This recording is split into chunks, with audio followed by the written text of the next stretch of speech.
Mikrofon cek. 3, 2, 1, record. Oke. Halo teman-teman semua. Balik lagi bersama saya ya. Nah, pada video kali ini saya akan membawakan topik bagaimana cara automasi dengan tutorial automasi website dengan JavaScript DOM. Nah, jadi saat kapan kita bisa menggunakan tools ini? Saat kapan kita bisa menggunakan trik automasi ini? Nah, trik ini bisa teman-teman pakai apabila teman-teman punya tugas yang cukup banyak dan repetitif. Misalnya, ini kan ada akun Instagram ya. Kemarin saya kepanitiaan, saya disuruh nge-like dari 10 akun Instagram, saya disuruh nge-like 15 postingan terakhirnya. Jadi, saya datengin tuh ke 10 akun Instagram tuh, terus saya cari postingannya dari postingan 15 ya. Berarti 1 2 3 4 5, terus saya like. Wah, oke, tadi saya sempat coba-coba, jadi saya dapat disangka bot ya. Like, terus next, terus like, terus next, like, dan seterusnya sampai habis. Nah, oke ya teman-teman. Dan misalnya teman-teman punya pekerjaan seperti ini. Tulis 10 email ke sponsorship kita. Ini template-nya, ini subjeknya, ini akun-akunnya. Itu teman-teman bisa ya. Ini subjeknya, ini template-nya, ini kepada yang penerimanya. Oke, karena ini contoh, takut kekirim nanti. Nah, misalnya seperti itu, teman-teman bisa. Misalnya teman-teman disuruh ngirim 100 email misalnya kan rese ya. Dan kemarin aku sempat nyoba, teman-teman saya sempat nyoba pakai Gmail ya, ekstensi buat email juga. Tapi somehow itu nggak work dan emailnya masuk ke spam. Jadilah saya bikin seperti ini. Nah, jadi bagaimana caranya? Saya akan share kepada teman-teman semua caranya. Jadi pertama, kita harus tahu dulu HTML dan JavaScript. Di dalam front end ya, atau tampilan website, itu ada 3 bahasa. Yang pertama HTML, yang kedua CSS, dan yang ketiga JavaScript. Nah, teman-teman harus mengetahui HTML dasar dan JavaScript dasar. Nah, pertama HTML nih. HTML itu cukup simple sekali, kurang simple apa lagi nih guys. Ada tag pembuka, isi, sama tag penutup, sama kayak isi surat ya, pembuka, isi, penutup. And then kita belajar JavaScript nih. Nah, kalau teman-teman yang pengen lihat HTML, nih teman-teman inspect elemen aja ya. Teman-teman klik kanan, terus inspect. Ini DevTool ini bisa muncul di luar, bisa muncul di samping, seperti ini, atau ya gimana senyamannya teman-teman ya. Nah, di dalam DevTool ini teman-teman bisa tekan ini apa ini? Nah, ini. Nah, terus teman-teman cari deh elemen yang teman-teman pengen cari. Misalnya ini, search. Nah, ini teman-teman kan dapat nih teks semua ini. Ada span. Ini adalah elemen HTML ya. Nih. Dan di dalam tag HTML itu isinya bisa ini. Tag di dalamnya isi tag, di dalamnya isi tag, di dalamnya isi tag gitu. Sampai dia ada di sini. Nah, ini. Dan saya masuk ke sini semua ini. Dan teman-teman juga bisa ngerubah isinya. Rubah aja. Nah, itu bisa dirubah ya, bahkan. Oke. Nah, and then, kenapa kita belajar ini? Karena kita akan menggunakan ini nanti. Elemen-elemen HTML ini bakal kita baca nanti ya, di dalam JavaScript. Nah, sekarang kita pindah ke JavaScript nih. Di dalam JavaScript, ini teman-teman tekan yang ini. Bacaannya apa nih? Console. Oke, tekan console-nya ya.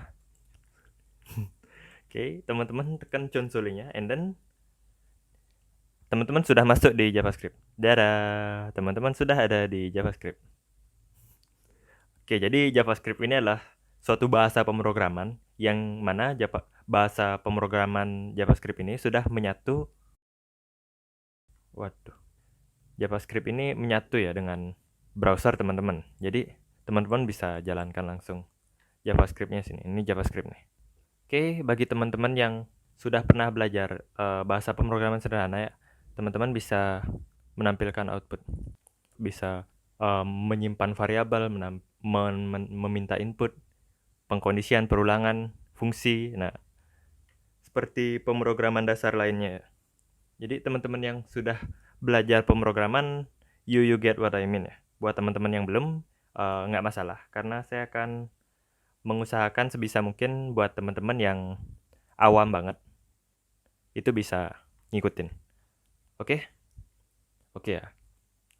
Nah, jadi ide di dalam automasi ini adalah bagaimana JavaScript ini bisa membaca sebuah elemen HTML.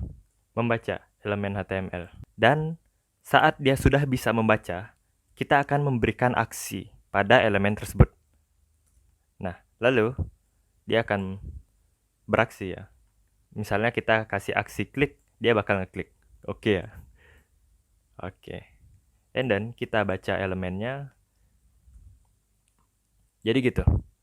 Idenya adalah dapatkan elemennya, terus berikan aksi pada elemen tersebut. Nah, sampai sana dapat ya. Jadi gimana caranya membaca elemen? Bagaimana cara membuat JavaScript ini bisa membaca suatu elemen? Kodenya adalah ini. Teman-teman Google aja JavaScript get element. Nah, itu. Teman-teman bakal dapat seperti ini ya. Kalau teman-teman install add grepper, kode grepper, teman-teman bakal langsung disajikan seperti ini. Cuma kalau teman-teman yang belum install kode grepper, buka aja W3 School ya. Di sini dapatnya sama kok. Get element by ID, by tag name. Nah, seperti itu sama kan? By ID, by tag name sini ada juga. Tapi yang bakal kita gunakan dan yang sering saya gunakan sendiri itu hanya dua. By ID sama by class name. Karena di dalam atribut itu,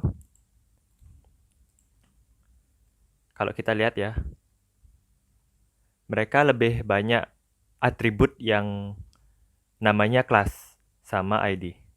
Nih, ID sama class gitu. Seperti itu ya. Oke, jadi yang kita pakai akan seperti ini, get element by class name. Dan perlu teman-teman ketahui juga, kalau teman-teman pakai class name, misalnya saya ini ya, di sini.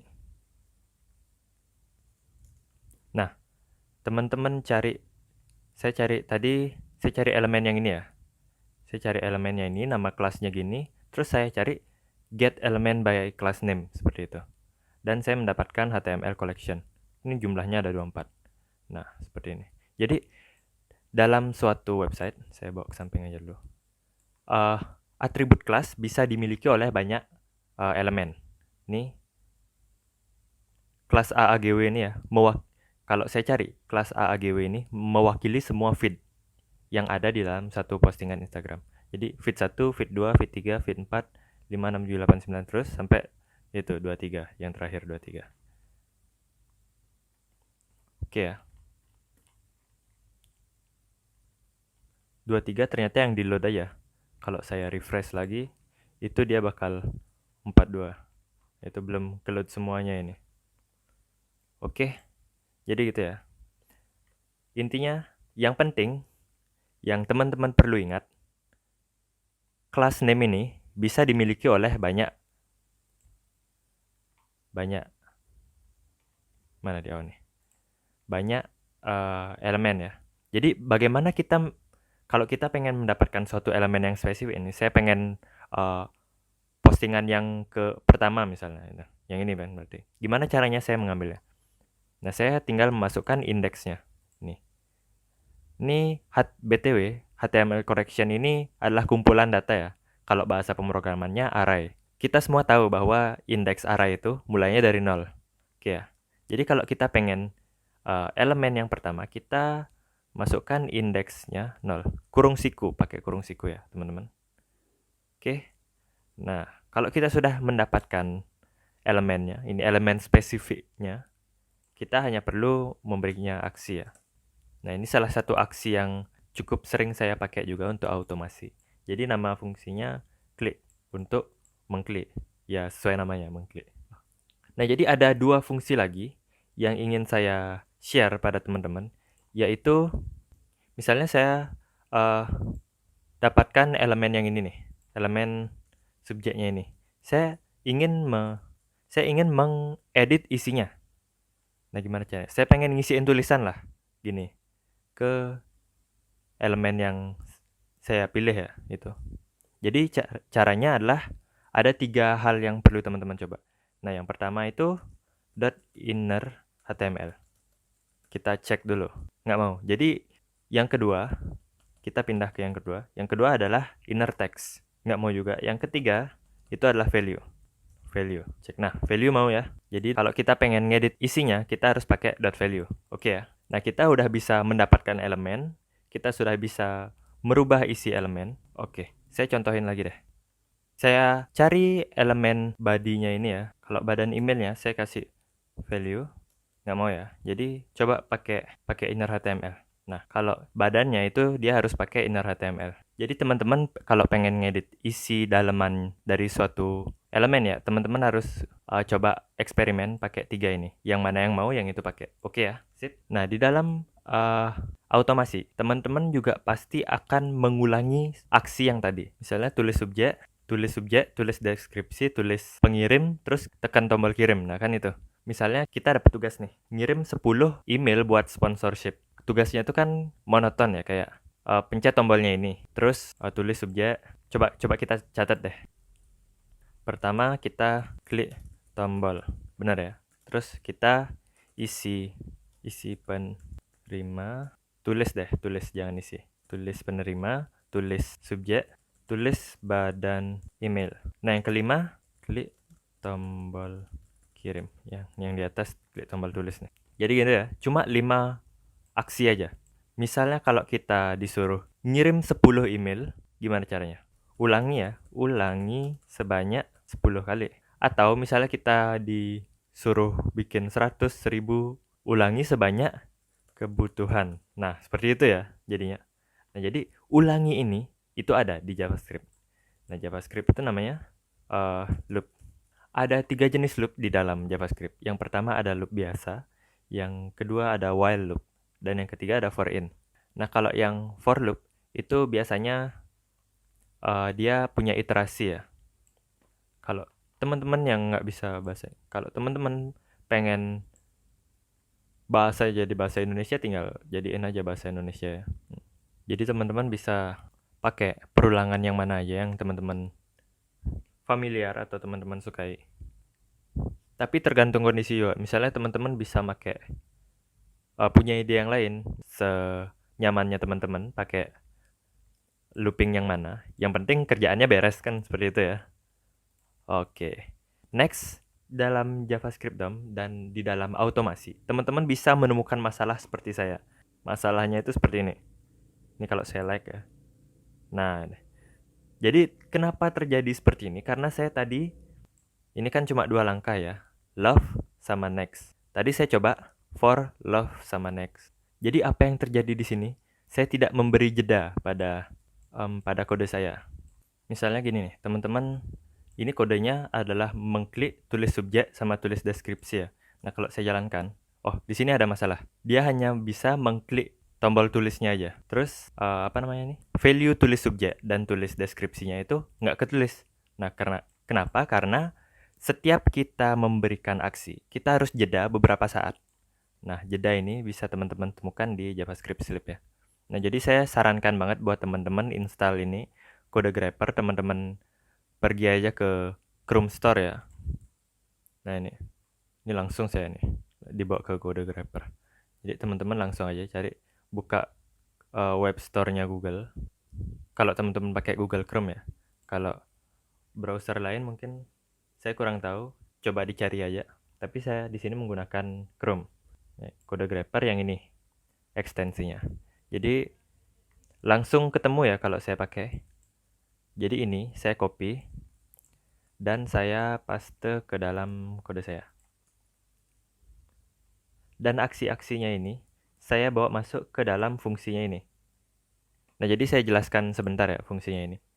Pertama, ini fungsi untuk sleep-nya, memberi jedanya, dan fungsi memberi jeda ini hanya bisa dijalankan di asynchronous. Nah, teman-teman yang belajar JavaScript udah mendalam pasti tahu asynchronous. Cuma karena saya juga kurang tahu banyak ya, jadi saya pakai-pakai aja. Jadi teman-teman yang belum tahu banyak, seperti saya, teman-teman nurut aja dulu. Nanti kalau pengen tahu, tinggal belajar aja kan. Oke ya. Coba saya gini, ke konsol lagi.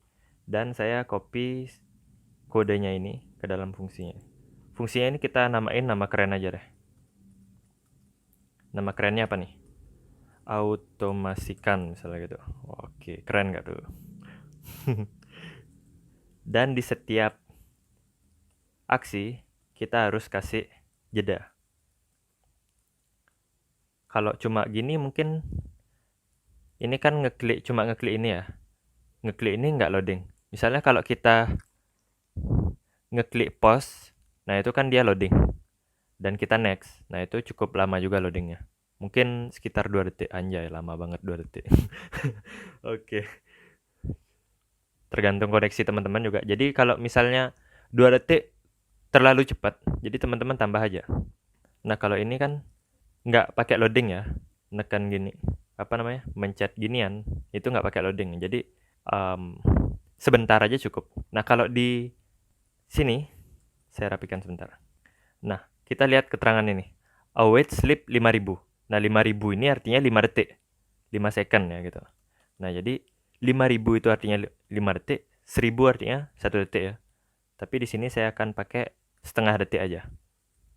Karena dia nggak loading dan dia cepat artinya. Nah gitu. Nah kalau teman-teman kemarin saya automasi ini kemarin berapa ya saya kasih ya? 200 kayak 2000 maksudnya. 2000 detik buat nextnya ini, tombol nextnya ini.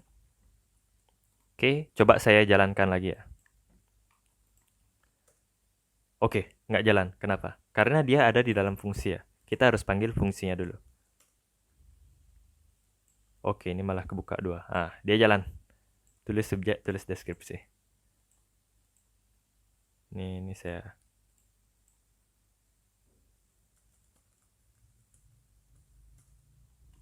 Oke.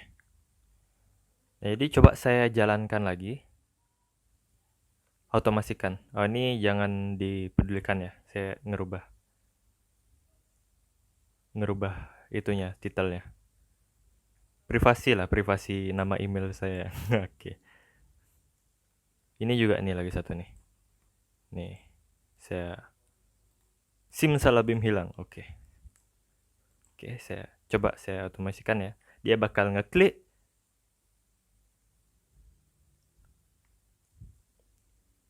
Kenapa ini? Error. Belum terdefinisi.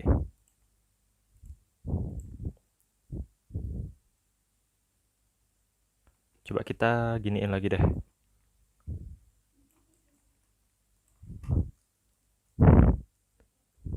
Programming failed moment dong. Automasikan. Iya, harusnya mau.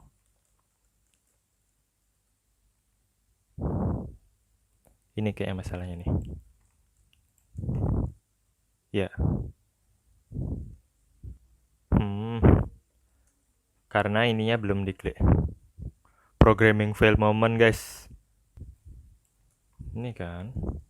Nih dia nggak bisa diklik. Lah kok nggak ada? Ini namanya apa tadi ini kan? Lah sekarang ada guys. Nah coba sekarang jalanin. Oke mau.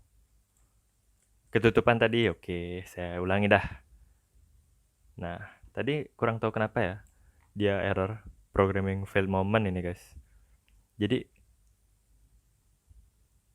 seperti itu ya. Ada juga hambatan-hambatan dan masalah-masalah yang ada di dalam kalau teman-teman misalnya pengen automasi menggunakan JavaScript DOM. Seperti yang tadi itu, yang mana itu sebenarnya udah ada ya. Sebenarnya harusnya jalan lah tadi ini. Nah, jadi website itu mungkin cukup dinamis ya, jadi banyak elemen yang berubah-ubah. Tadi coba saya cek dan saya pastikan lagi dia baru mau terisi. Dan dinamisnya lagi. Misalnya teman-teman cari nih sekarang, elemennya namanya ini kan. Elemennya namanya ini. Buat ngeklik tombol ini. Elemennya namanya berkelas inilah TIGEL3 ini. Dan dia indeksnya 0. Bisa jadi tahun depan mungkin atau jangan tahun depan lah, minggu depan aja deh. Elemennya ini namanya berubah gitu. Seperti kejadian saya nih, saya catat bahkan. Versi lamanya itu nama kelasnya VO. Tapi saya coba-coba kok error. Ternyata udah diganti namanya, jadi kayak gini namanya. Nah ini, sebagai bukti ya, coba kita jalankan. Ini kalau saya jalankan,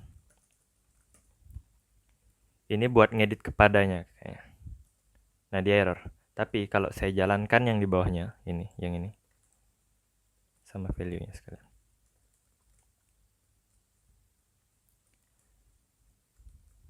Yang ini.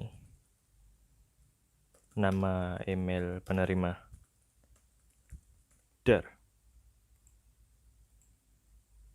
Dia berubahan.